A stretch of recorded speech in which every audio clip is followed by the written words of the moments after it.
अनहद जाल रे काजन कारा अनहद जाल रे काजन कारा रोम रोम बोले रंकारा रोम रोम बोले रंकारा जन सुख राम सताया जागी जन सुख राम सताया जागी ब्रह्म समाध ब्रह्मंड में लागी ब्रह्म समाध ब्रह्मंड में लागी दसवें द्वार करे हंस खेला दसवें द्वार करे हंस खेला अनंत कोट संतन का मेला अनंत कोट संतन का मेला ऐसो समयो सदाई हमारे ऐसो समयो सदाई हमारे आठ पौर क्या सांझ सवेरे आठ पौर क्या सांझ सवेरे जन सुख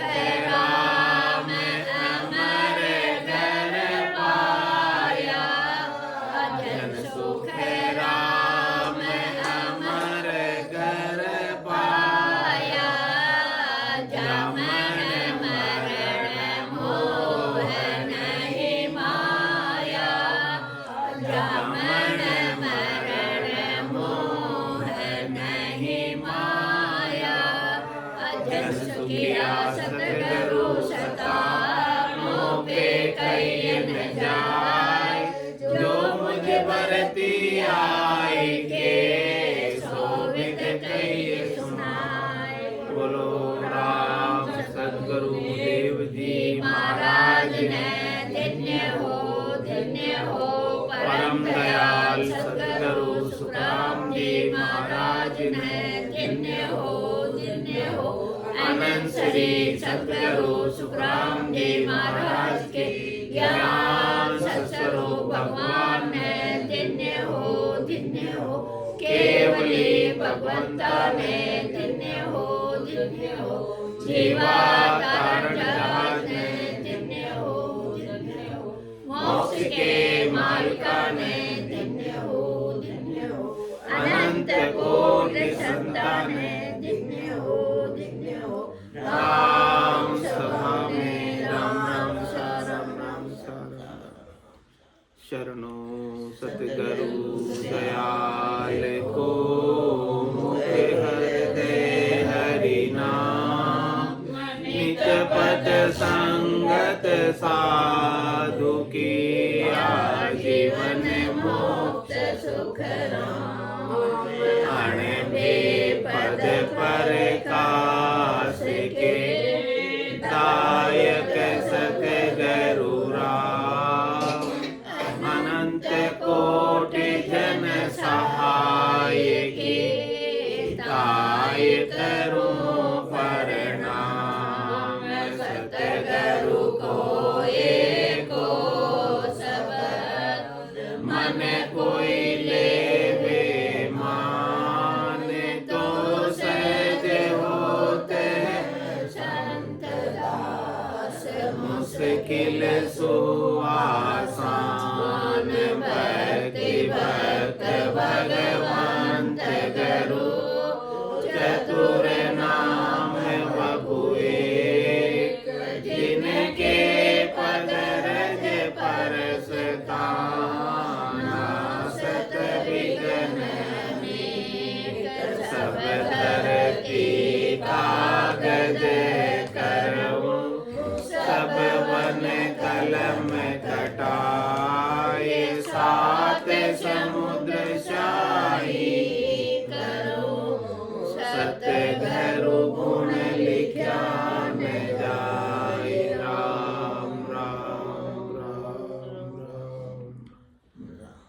सभी के अंदर विराजमान परमात्मा के पावन चरणों में प्रणाम।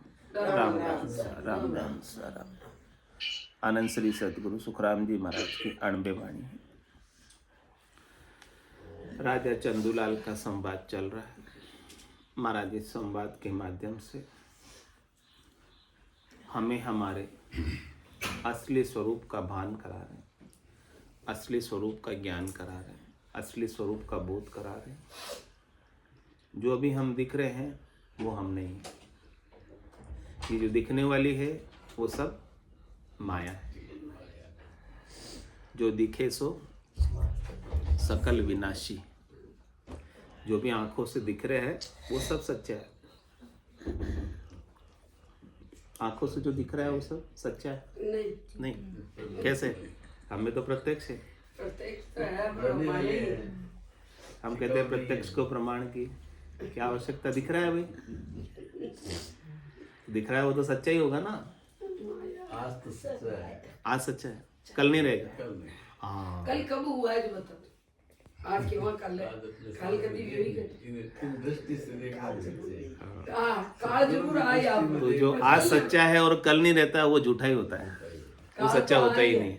सच तो वो होता है जो कल भी था, आज भी है, कल भी रहेगा। वो सच्चा, वो आपका स्वरूप। उस स्वरूप को जब तक आपने नहीं जाना तब तक आपका मरने का डर समाप्त नहीं होगा। उस स्वरूप को जानते ही आपका मरने का डर मिट जाएगा।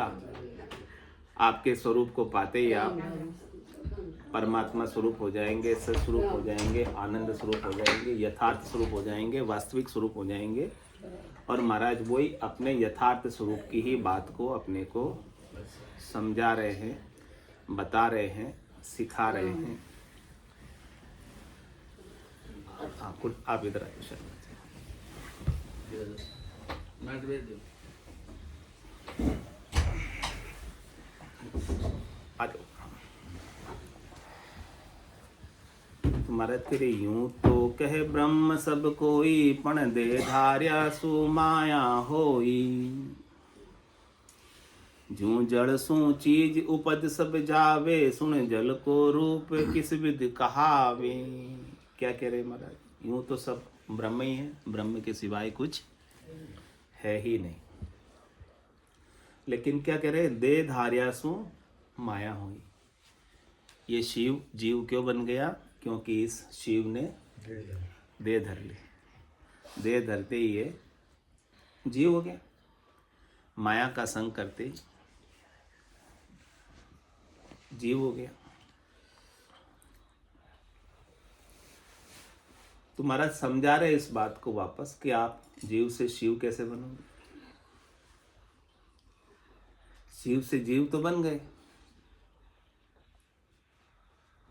हमारी अज्ञानता के कारण, हमारी बोलप के कारण, हमारी नादानी के कारण, हमारी नासमझी के कारण हम जीव बन गए।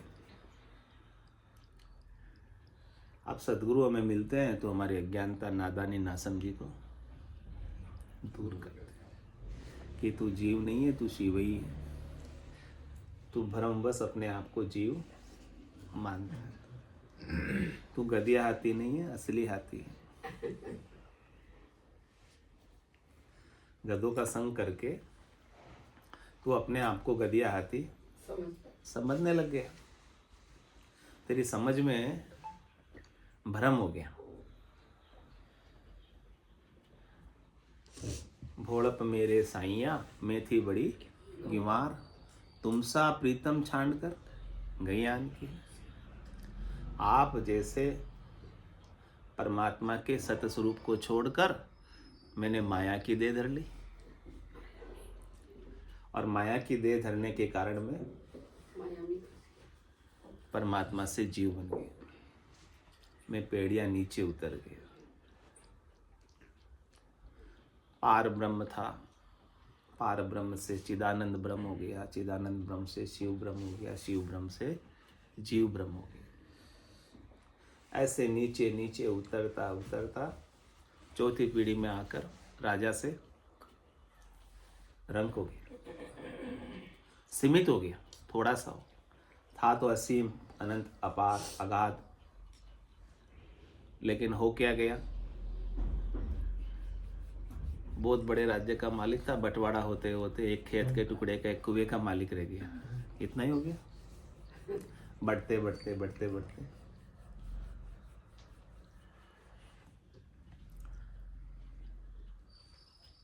तो कह रहे जो जल सू चीज उपज सब जावे, सुन जल को रूप किसी विधि कहावे। है तो सब जल से बनी हुई सब चीजें, बिना जल के कोई चीज, जल के बिना कोई जीवन है ही नहीं। लेकिन वो जल रूप कैसे होगा? जब तक जल रूप नहीं होगा तब तक आपका काम होने वाला नहीं। ओस की बूंदे हैं, वो भी जल से ही बनी हुई है या नहीं बनी हुई? लेकिन ओस की बूंदों से आप नहा सकते हैं, ओस की बूंदों से आप अपनी प्यास को बुझा सकते हैं। ऐसे ही महाराज फरमाने की ये संसार ओस की बूंदों की तरह है, इससे आप कभी सुखी हो नहीं सकते। अच्छा, ओस की बूंदें कितनी देर रहती है? सूर्य उदय होने के बाद रह जाती है या चली जाती है? वो तो पानी उसको रे, ऐसो ये संसार झिलमिल झिलमिल हो रहे जाती लगे ना बाहर। वो तो पानी उसको रे, ऐसो यो संसार झिलमिल झिलमिल हो ही रहे हो रे, लेकिन जाता लगे ना। हाँ, झिलमिल झिलमिल सब दिख रहे हैं, सुंदर सुंदर उसकी बूंदे अच्छी लगती है, मोती के जैसे लगती है, लेकिन जाता लगे ना। जैसे सूर्य उदय होता है, उसका पानी तो बना हुआ तो जल से ही है वो, लेकिन वो चला जाता। ऐसे ये संसार बना हुआ तो परमात्मा से ही है, उसके पानी की तरह ही दिख रहा है, लेकिन इसे जाते हुए समय नहीं लगता। ये क्षणिक है, नाशवान है, थोड़ी देर का है। लेकिन हमें तो माया की झिलमिल, माया की चमक दमक, माया के सुख अच्छे लगते हैं। लेकिन महाराज कह रहे हैं कि आपके लिए इसकी कोई उपयोगिता नहीं। तो जो जल सुन चीज उपज सब जावे, सुन जल को रूप किसी विधि कहावे। अब आप जल रूप कब होगे? लहर भी बनी है तो किससे बनी है? जल से ही बनी है। आभूषण भी बना है तो किससे बना है? सोने से ही बना है। सकोरा बना, ईटा बना, मकान बना, किससे बना है?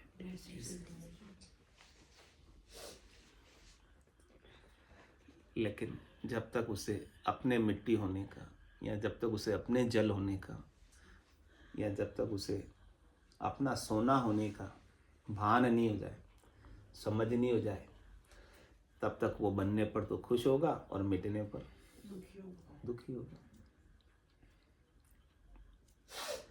बनने पर अपने आप को उपयोगी मानेगा और मिटने पर अपने आप को अनुपयोगी मानने लगेगा, क्योंकि उसका उपयोग तो बनने से ही है, उसे सुख तो बनने से ही मिल रहा है,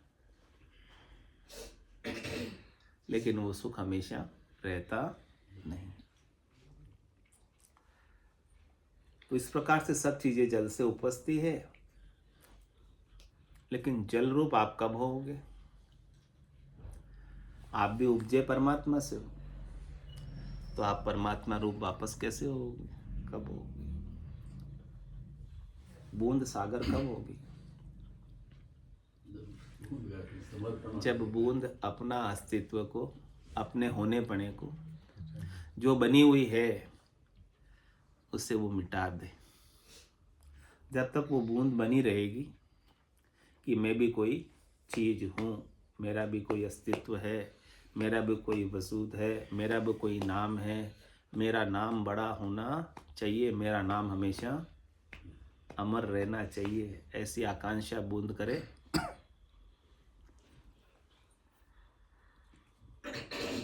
तो क्या वो सागर हो पाएगी?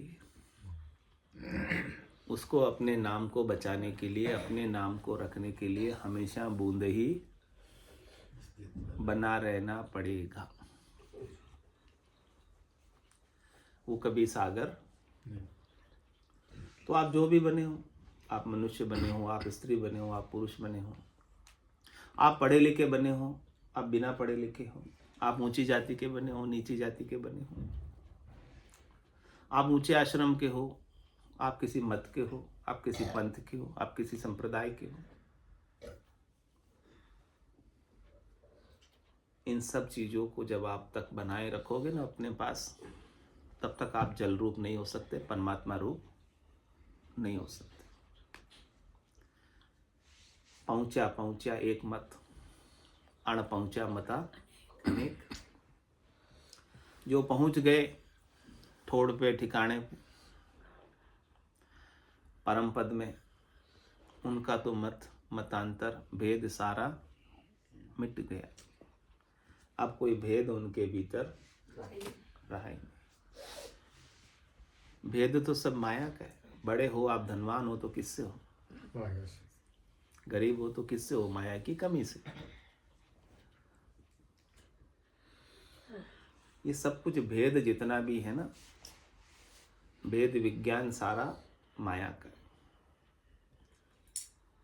सद्गुरु आपको जल रूप बनाकर विभाग रहित कर रहे हैं, अभेद कर रहे हैं, जिसमें आपका कोई भेद रह नहीं जाए।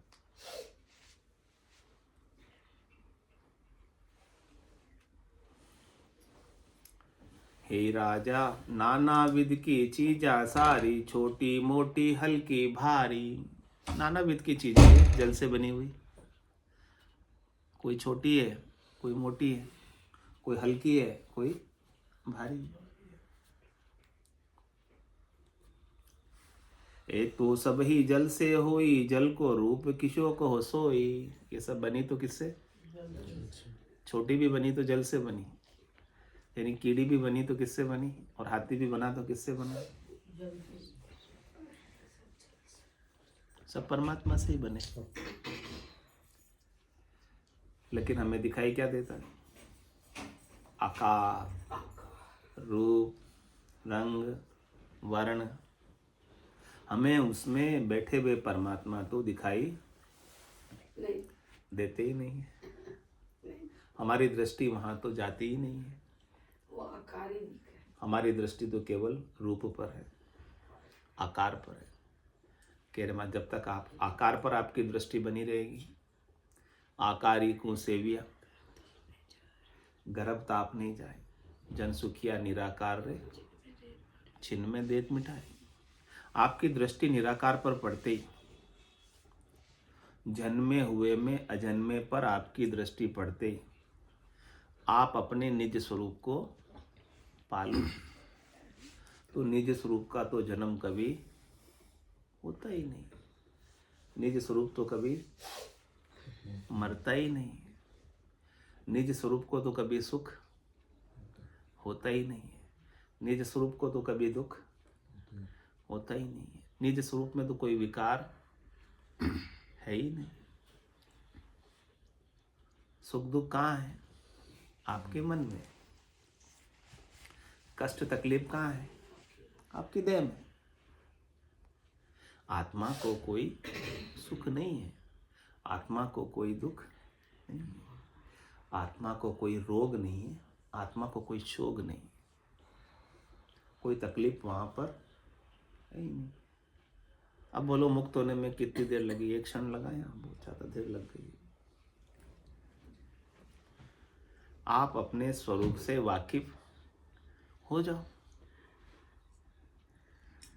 कि मेरा स्वरूप शरीर नहीं है, जिसमें कष्ट आता है, तकलीफ आती है, रोग लगता है, वो मैं नहीं हूं। मेरा स्वरूप मन नहीं है,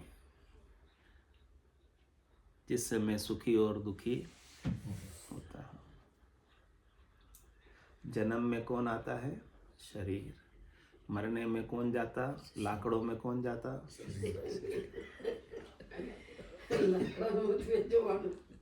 खबर है कई बार क्या जाना तो है ही एक दिन। एक सेकंड नहीं भरोसा नहीं एक सेकंड आप नहीं जाओगे लाकड़ों में, मैं सब जाऊं न जाओ फिर अकेला जाओ। अतरी बात कहीं सुनी भाई, सत्संग कहीं सुनी।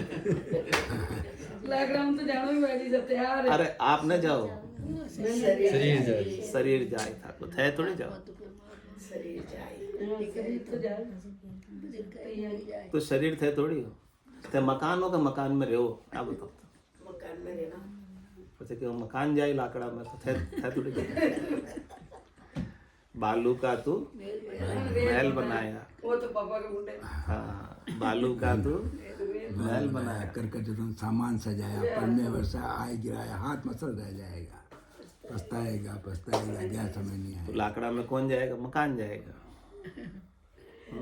आप थोड़ी जाओगे। मकान जाता हो तो तू दुनिया ही बावड़ी तो फिर अल्लाह हाँ एक राजा ने एक बहुत बढ़िया महल बनाया था, सब आर्किटेक्ट को बुला के।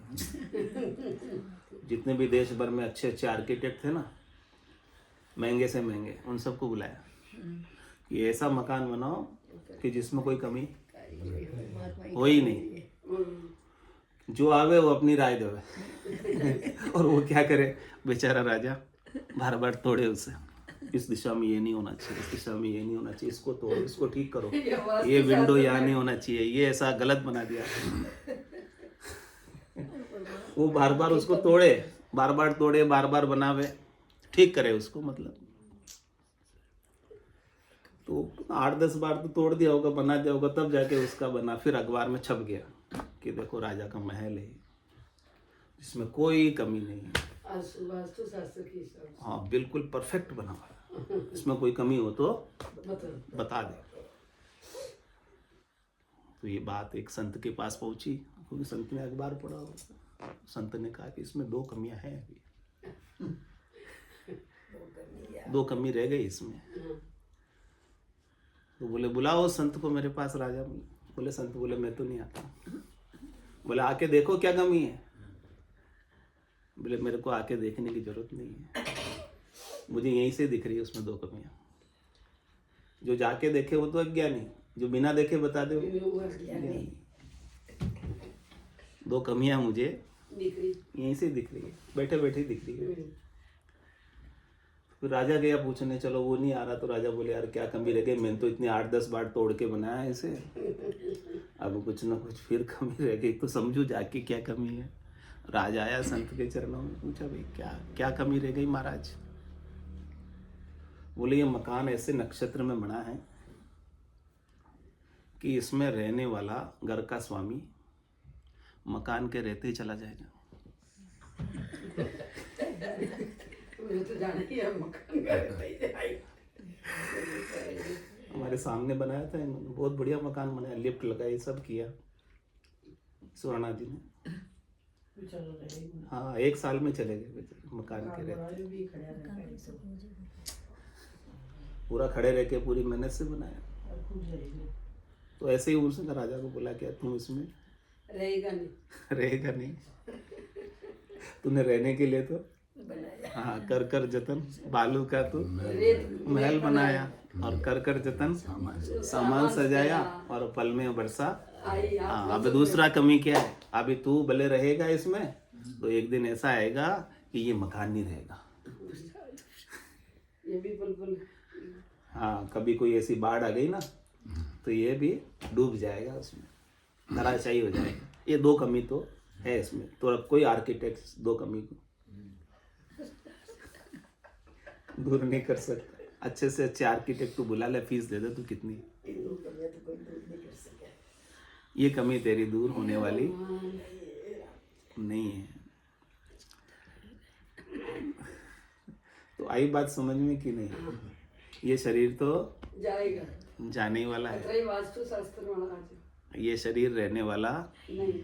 चाहे आप ब्रह्मा जी से वरदान पालो तपस्या करके, घर में मरू नहीं, बाहर मरू नहीं, दिन में मरू नहीं, रात में मरू नहीं, हाँ अस्त्र से मरू नहीं, शस्त्र से मरू नहीं, मनुष्य से मरू नहीं, पशु से मरू नहीं, 12 महीने में कभी मरू नहीं, ऐसा वरदान पालो।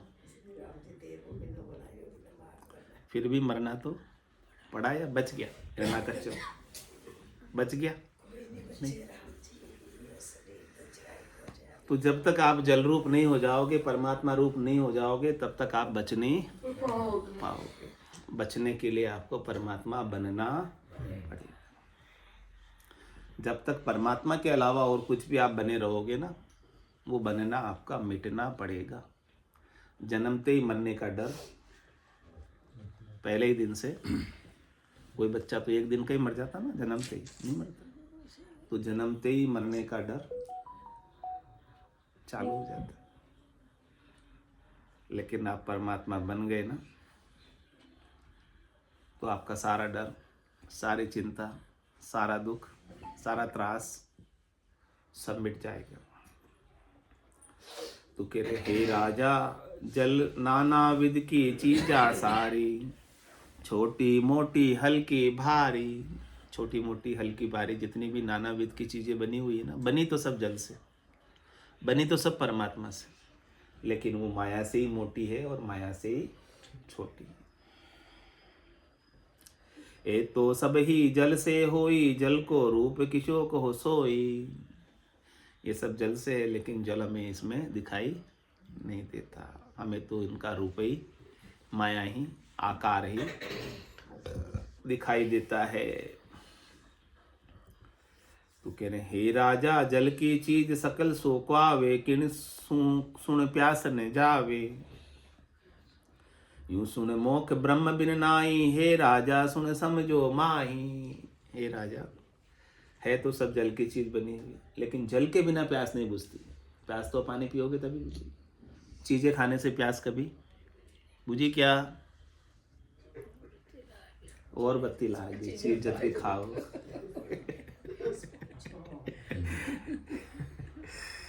नहीं बुझेगी प्यास कभी। जब तक आप परमात्मा नहीं बन जाओगे, जल नहीं बन जाओगे, तब तक आपकी प्यास जन्मने मरने की बुझने वाली नहीं है।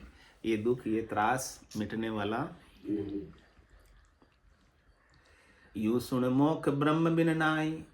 इसलिए महाराज कहने कि ब्रह्म के बिना, ब्रह्म बने बिना, सत्य स्वरूप बने बिना, जो आप दूसरे बने हुए हो उसे बिगाड़े बिना, उसे हटाए बिना, आप मोक्ष की बात सपने में भी मत सोचना। जागृत में तो मोक्ष होगा भी नहीं और सपने में भी मोक्ष नहीं होगा।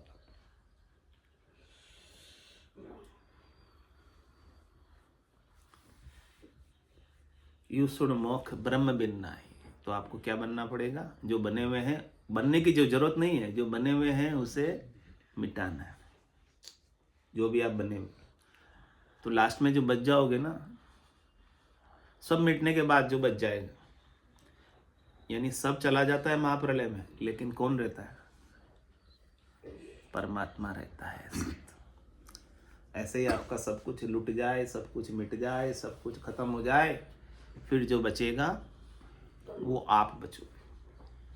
क्योंकि आपका तो नाश, क्योंकि आप तो लुटते, आप तो पिटते, आप तो थकते हो कि नहीं? नहीं, आप नहीं थकते। कौन थकता है फिर? कौन बूढ़ा होता है? आप थोड़ी होते। लेकिन कहते हैं मैं थक गया, मैं बूढ़ा हो गया, ऐसे ही कहते हैं। आप थोड़ी थके हो। मन थक जाता है, शरीर थक जाता है। हाँ, आप नहीं थकते, आप बूढ़े नहीं होते। ये बात समझ आती है क्या? नहीं आती। जब तक समझ नहीं आएगी तब तक मोक्ष नहीं होगा। आती है तो इसको प्रैक्टिकल में लागू भी करो, अनुभव भी करो, तो मुक्त रहोगे। ब्रह्म का विचार यदि आपके भीतर सतत रूप से, अनवरत रूप से चलता रहे तो मुक्त है। और वो विचार गया, आपका स्वरूप का बोध गया, सत का बोध गया, फिर आप कोई बन गए, दूसरे बन गए वापस। और बनते ही दुख चालू। देह धरते ही दुख चालू ना। देह धरे जाता धोखा, साचा नहीं। देह के धरते ही आप झूठे हो जाते हो सांचे से, और देह के हटाते ही आप झूठे से सांचे हो जाते। तो देह को हटाने के लिए क्या मरना पड़ेगा या जीते जी हटा दोगे, ये बताओ। जीते जी हटाएंगे जब काम चलेगा।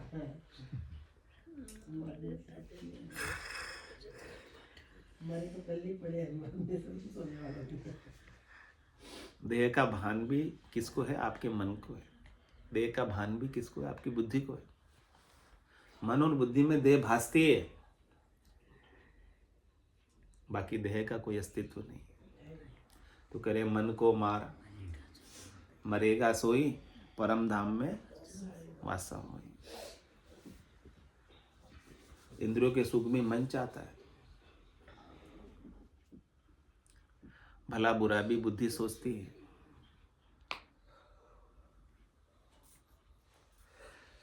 तो ये राजा समझो इस बात को, आप समझ नहीं रहे हो इस बात को कि ब्रह्म बिना सुन, सुन मोख ब्रह्म बिन नाही। जब तक आप ब्रह्म नहीं बन जाओ, जब तक आप शुद्ध चेतन अविकारी अविनाशी नहीं बन जाओ,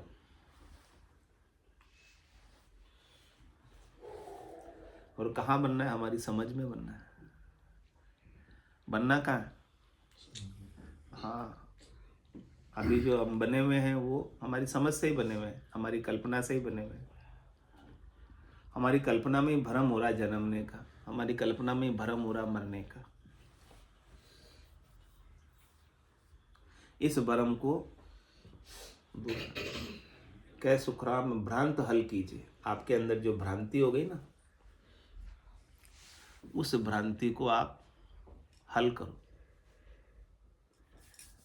जन्मने और मरने की जो पहेली आपके अंदर है, इस पहेली को सुलझाओ। किससे सुलझाओ? सतगुरु के ज्ञान से।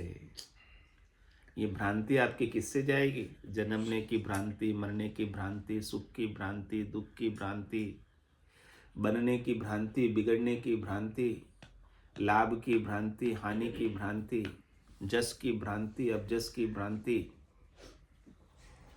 सम्मान की भ्रांति, अपमान की भ्रांति, राग की भ्रांति, द्वेष की भ्रांति, तेरी की भ्रांति, मेरी की भ्रांति, पूर्वाग्रह की भ्रांति, धारणा की भ्रांति,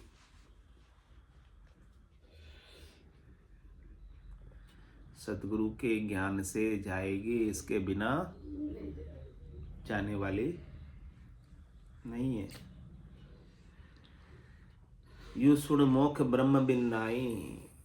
जब तक आपको अपना सत्य स्वरूप प्राप्त नहीं हो जाता, वास्तविक स्वरूप, यथार्थ स्वरूप प्राप्त नहीं हो जाता, तब तक आपका मोक्ष 3 काल में भी नहीं है। न कभी हुआ है, न होगा, और न हो रहा। और ब्रह्म बनते ही, स्वरूप का बोध होते ही, स्वरूप को जानते ही तत्क्षण मुक्ति है, तत्क्षण मोक्ष है। दूसरा क्षण भी उसमें नहीं लगेगा। लेकिन हमारे संस्कार अनंत जन्मों के हैं, वो बार बार उदय हो जाते हैं। उन संस्कारों को मिटाने में थोड़ा सा समय जाता है। तो भजन करते करते हमारी वासना के संस्कार धीरे धीरे मिटते हैं, और वासना के सारे संस्कार मिट जाते हैं तो वासना कोई बाकी रह नहीं जाती। तो फिर हमें दूसरा शरीर धरने की आवश्यकता नहीं रह जाती। वासना के संस्कार हमारे भीतर जब तक पड़े रहते हैं, साफ नहीं होते, मिटते नहीं है, तब तक हम पूर्ण ब्रह्म नहीं हो पाते। क्योंकि वासना ही तो आपको बार बार जीव बनाती है, सुखी करने की। और ये वासना किससे मिटेगी? भजन सु वासना जल जाए, दूजो और कोई नहीं हो पाए।